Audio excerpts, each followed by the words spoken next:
ओम शांति।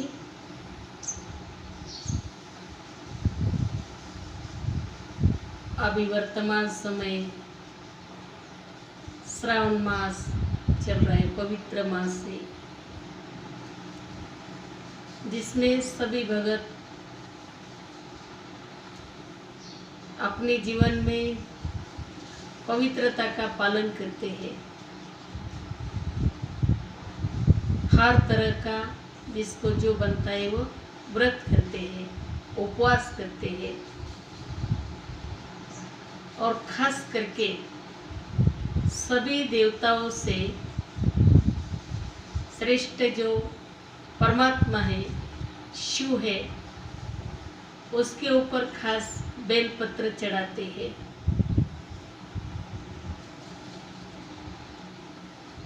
बेलपत्र 3 पत्तों का बना हुआ है। 3 पत्तों का बेली क्यों चढ़ाते हैं? क्योंकि शिव परमात्मा इस संसार में आके 3 दिव्य कर्तव्य करते हैं। तो शिव परमात्मा जो है देवों के देव महादेव, और परमात्मा जो है सभी पिताओं का भी पिता, परम पिता है।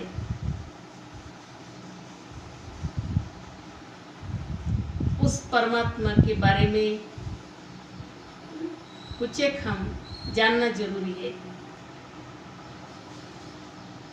परमात्मा को अनेक नामों से पूजा जाता है, अनेक नामों से उसका सुमिरन करते हैं, लेकिन परमात्मा का मुख्य नाम है शिव। शिव इस शब्द का अर्थ होता है कल्याणकारी, इसलिए हम कहते हैं सदा शिव, यानी परमात्मा सदा कल्याण करता है। उसका मुख्य नाम शिव है। शिव का नाम शरीर के आधार पर नहीं, तो वो शरीर लेता ही नहीं। इसलिए भक्ति मार्ग में हमने शिव की प्रतिमा बनाई, अनेक स्वरूपों से उसका पूजन करते, लेकिन परमात्मा का स्वरूप निराकार, यानी उसको शरीर का आकार नहीं। शिव परमात्मा निराकार है, ज्योति बिंदु स्वरूप है, लेकिन पूजा के लिए हमने शिवलिंग बनाया, जिसके ऊपर हम बेलपत्र चढ़ाते, दूध चढ़ाते, हल्दी कुमकुम फूल चढ़ाते। उसके अंदर हमारे श्रेष्ठ भाव होते हैं, भगवान के प्रति खास प्यार होता है।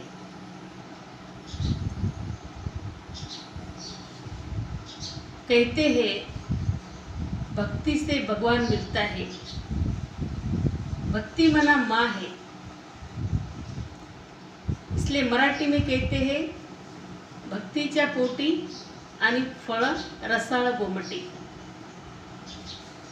तो भक्ति से ज्ञान की प्राप्ति होती है, सुख शांति की प्राप्ति होती है। और जैसे कि जब ये भक्ति का वट वृक्ष फैल जाता, अनेक देवताओं की हम पूजा करते, अनेक महंतों की पूजा करते, जितनी श्रद्धा है उतना ही करते हैं। जब ये वृक्ष बन जाता है, उसका हमें फल मिलने का समय होता है। भक्ति का फल ज्ञान, उसी वृक्ष को फूल लगते हैं। फूल लगते हैं तो फूल के बाद फल आता है। वैसे हम ज्ञान भक्ति करते हैं, भक्ति का फल ज्ञान मिलता है। इसलिए शिव जी की भक्ति माना, ये भक्ति का मूल है, शक्ति का मूल है, तो प्राप्ति का भी मूल है। झाड़ को हम पूरे पत्तों को पानों से धुलाए, लेकिन जड़ को पानी नहीं जाएगा। जड़ को पानी मिलना जरूरी है, मूल को पानी मिलना जरूरी है। वैसे हम हर तरह की भक्ति करते हैं, लेकिन परमात्मा तक नहीं जाते, उसका परिचय न होने के कारण। इसलिए परमात्मा तक जाने के लिए ज्ञान की जरूरत है, विशेष करके परमात्मा का परिचय। इसलिए परमात्मा का जो परिचय है वो हमें यहाँ दिया जाता है। परमात्मा के परिचय में हम अगर उसका स्वरूप देखेंगे तो दिखने में बिंदु है, लेकिन गुणों में सिंधु है, यानी सागर है। सागर को मापा नहीं जाता, सागर विशाल होता है, सागर गहरा होता है। वैसे भगवान की महिमा विशाल है और गहरी भी है, अगर हम उसके ऊपर चिंतन करें तो। परमात्मा की शक्ति भी अगाध है, इसलिए हम भक्ति में कहते हैं अनंत स्वरूप, अनंत शक्तिवान, अनंत महिमा, अनंत नामस्मरण कहते हैं, क्योंकि एक के अनेक नाम है, उसके अंदर शक्ति है, उसके अंदर बल है, वो हम करते हैं। दूसरी बात, परमात्मा जो है तो वो दिखने में बिंदु है और हर चीज का सिंधु यानी सागर है। जितनी भी हम महिमा करें, हम उसकी महिमा नहीं कर सकते हैं। भगवान की महिमा के लिए कहते हैं सागर को शाही बनाओ, पेड़ को कलम बनाओ और धरती को कागज बनाओ, तो भी हम उसकी महिमा नहीं कर सकते, इतनी उसकी महिमा है।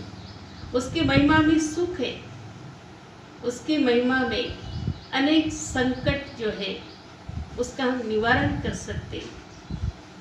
आत्मा को अतीन्द्रिय सुख की अनुभूति होती है और वही परमात्मा जो सुखों का सागर है, आनंद का सागर है, उसकी सागर के रूप में महिमा होती है।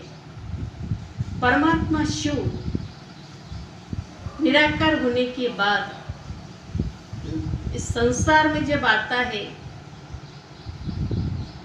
तो अपना खुद का परिचय देता है। शिव निराकार का दूसरा कोई परिचय नहीं देता। अगर उसका वर्णन कहीं होता तो हम अभी तक उससे वंचित नहीं होते। इसलिए भगवान के सद्गति का कारण भगवान ही देता है और कैसे नहीं मिलता है। तो परमात्मा आनंद का भी सागर है, उसका ही हम चिंतन करने से जीवन में परमानंद की अनुभूति करते हैं। क्योंकि परमानंद मिलने के लिए इंसान हर तरह का त्याग करता है, क्योंकि उसको परमानंद चाहिए। जैसे एक चीज छोड़ो दूसरी मिलेगी, दूसरी छोड़ो तीसरी मिलेगी, क्योंकि छोड़ने में आगे आगे बढ़ता है तो उसका परम त्याग हो जाता है और वो परम आनंद की, परम शक्ति की ऐसी वो सहज रीति अनुभूति करता है।